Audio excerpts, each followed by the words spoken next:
Hi hello నమస్తే guys welcome to my channel అలా పావనితో. ఇది నా మార్నింగ్ రొటీన్ అనుకోండి, మార్నింగ్ క్యారేజ్ పంపించే రొటీన్ అనుకోండి. ప్రతి అమ్మాయికి ప్రతి మదర్కి మనకి ఇది ఉండాల్సిన ఫేజే. మన పేరెంట్స్ ఎలా చేశారో తెలియదు కానీ మనకు మాత్రం డైలీ ఇది చూస్తూ ఉంటే మనమే స్కూల్కి వెళ్తున్నావా అన్న ఫీలింగ్ వస్తుందండి. ఇవాళ సింపుల్ క్యారెట్ రైస్ ఉప్మానే, బట్ అయినా కూడా వీళ్ళకి ఎగ్జామ్స్ అని పిల్లలు 5 కల్లా లేస్తున్నారు. వాళ్ళతో పాటు లేచి మన రొటీన్ 6కి స్టార్ట్ చేసినా మనమే స్కూల్కి వెళ్తున్నట్టు 5 కల్లా లేస్తున్నాం. అది చెప్తున్నాను అనమాట. హాలిడేస్ ఉన్నప్పుడైనా కూడా 6కే లేసిపోతాం. మనకు అలా మెలకు వచ్చేస్తుంది, మనకు అలా అలవాటు అయిపోయింది. సో ఇట్లా ఒక చాపర్ ఒకటి పెట్టుకోండి, ఎలక్ట్రిక్ చాపర్.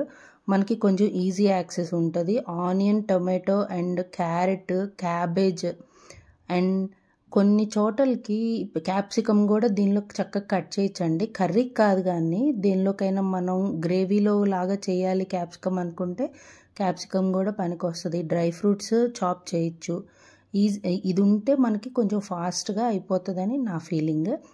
అండ్ నేను క్యారెట్ రైస్ అనుకున్నాను కాబట్టి అన్నీ ముందే అరేంజ్ చేస్తున్నాను. ఇందాక ఒక పాలు కాసాను, అది నిన్నటి ప్యాకెట్ తోడేద్దామని కాసాను. ఇదేమో కాఫీకి కిడ్స్కి ఇస్తాను, లేకపోతే లేదండి. వాళ్ళు తిన్న టిఫిన్ క్వాంటిటీ బట్టి, బట్ పాలైతే కాసి ఉంచుతాను. నేను చెప్పాను కదా 5కే లేసాను. ఫుల్ హెడేక్ వచ్చేస్తుంది. అండ్ ఇంకోటి ఏంటంటే 7 అవుతున్నా సరే మార్నింగ్ అది అలా మబ్బుగానే ఉంటుందండి. సో సరే మనం రిఫ్రెష్ అవ్వాలి, మనం మీ టైం ఇప్పుడే తీసుకుందాం అన్నట్టు కాఫీ తాగేస్తున్నాను. అండ్ ఇవాళ ఏం చేశానంటే మామూలుగా డిటాక్స్ డ్రింక్ నేను లేచి కొంచెం వాటర్ తాగిన తర్వాత ఎమ్మటే ప్రాణాయామం చేసుకొని డిటాక్స్ తాగాలి. ఇవాళ డిటాక్స్ స్కిప్ చేసేసి కాఫీ తాగాను. ఆ డిటాక్స్ తర్వాత తాగాను, అదేంటో కూడా చూపిస్తాను, వెయిట్ చేయండి.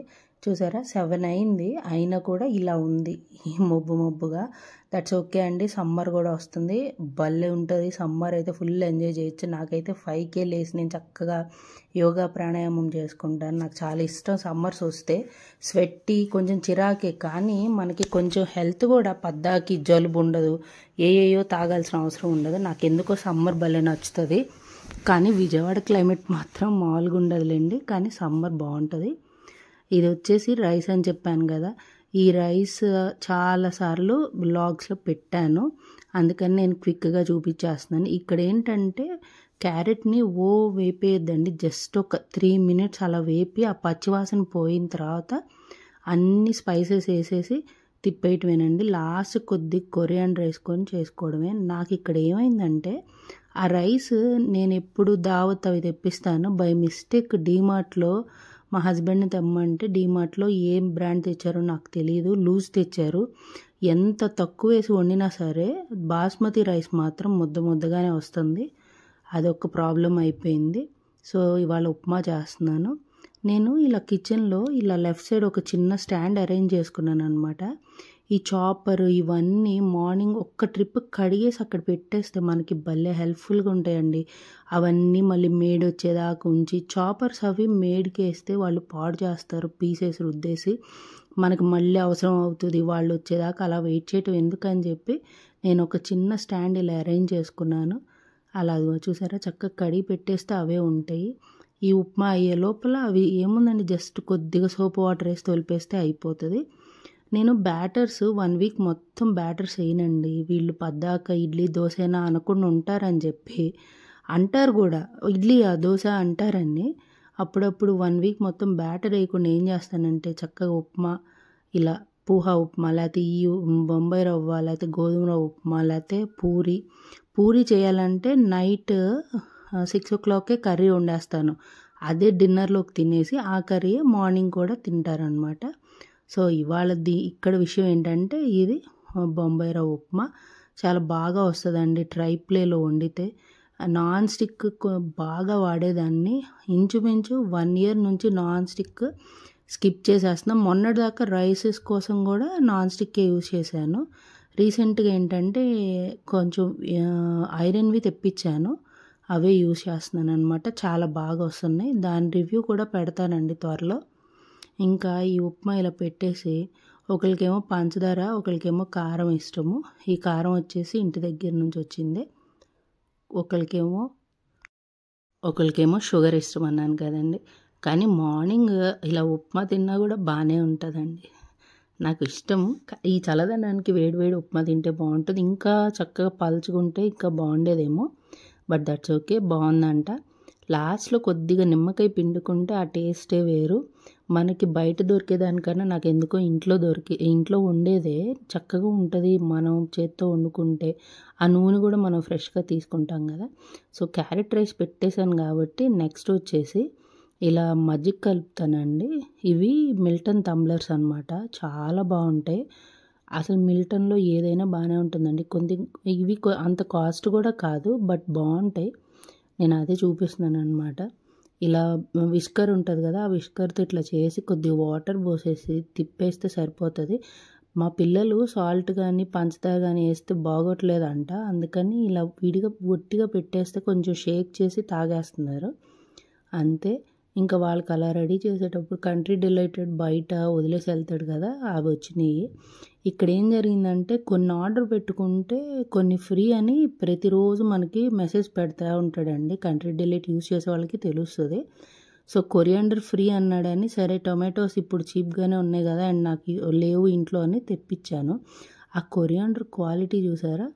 ఇంకా కిడ్స్ని దింపేసి వచ్చాము స్కూల్లో. ఈ చల్లదనానికి కారే వేసుకొని వెళ్తున్నామండి. నెక్స్ట్ ఏం చేశానంటే మాకు శంకుపూలు ఉంటాయి అపార్ట్మెంట్ పార్కింగ్లో. నేను పొద్దున్న డీటాక్స్ తాగలేదు కదా, సో శంకుపూలు కాసుకొని ఇలా డీటాక్స్ తాగానండి. యాక్చువల్గా బ్లాక్ కాఫీ కూడా డీటాక్సే ఒక్కొక్కసారి, బట్ డైలీ ఏదో ఒక డిటాక్స్ డ్రింక్ తాగాలి. నేను యోగా చేసేటప్పుడు నేను 10 kgs లాస్ అయినప్పుడు నాకు వాళ్ళు చెప్పింది మార్నింగే డిటాక్స్ డ్రింక్ తాగితే అసలు బాడీ రిఫ్రెష్ అయిపోతుందని. అందులో భాగంగానే రోజు తాగుతానండి. నేను వీడియో ఒక్కో రోజు రికార్డ్ చేస్తాను, ఒక్కో రోజు రికార్డ్ చేయను, కానీ మ్యాక్సిమం ఏదో ఒకటి అట్లీస్ట్ చిన్న అల్లం ముక్క వేసుకొనైనా కాసుకొని అట్లా తాగుతాను డిటాక్స్. అసలు అలా తాగి చూడండి ఎంత రిఫ్రెషింగ్గా ఉంటుందో. నెక్స్ట్ ఇలా తాగుతున్నాను. ఇంకా అసలు చాలా ఫ్రీ అయిపోతాం కదా. దీని తర్వాత పూజ అనమాట. ఇది ఫ్రైడే నాకు మాత్రం శారీ కట్టుకొని అలా పూజ చేసుకోవడం అంటే చాలా ఇష్టము. అట్లీస్ట్ మనం డైలీ కట్టుకోము, మనకి ఎలాగూ వీలవదు కాబట్టి థర్స్డే ఫ్రైడే నేను ట్రై చేస్తానండి.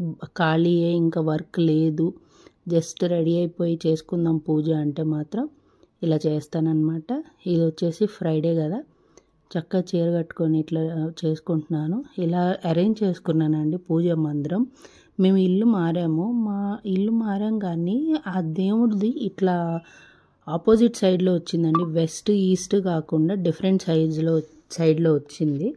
సో అటు సైడ్ పెట్టద్దు కదా అని చెప్పి నేను ఇలా పెట్టాను. ఐక్య నుంచి తెచ్చి దాన్ని అరేంజ్ చేసి అట్లా చేసుకుంటున్నాను. అదేనండి సింపుల్ పూజ. నాదేమీ అడవుడు ఉండదండి, సింపుల్ పూజ. మా పేరెంట్స్ అత్తయ్య వాళ్ళు ఎలా చేస్తారో అదే పూజ. నెక్స్ట్ ఇంకా డైరెక్ట్గా డిన్నర్కి వచ్చేసామండి. నేను ఇవాళ టొమాటో కర్రీ వండాను. చెప్పాను కదా మార్నింగ్ టొమాటోస్ ఎక్కువ తెప్పించాను అనమాట, ఈవినింగ్ వండుదామని. నెక్స్ట్ ఇలా అవుతుంటే బ్యాటర్ చేసుకున్నాము. బ్యాటర్ ఇక్కడ ఏంటంటే ఇడ్లీ బ్యాటర్ వేసిన తర్వాత గ్రైండర్లోనే రవ్వ వేసేస్తే కలిసిపోతుందండి. జస్ట్ 2 స్పిన్స్ పెడితే సరిపోతుంది. దాన్ని మనం బయటకు తీసి కలిపే కన్నా ఇలా స్పిన్ చేస్తే చాలా బాగా కలిసిపోతుంది. నేను అదే చూపిస్తున్నాను, చిన్న టిప్ అండి. Thank you for watching. Please subscribe.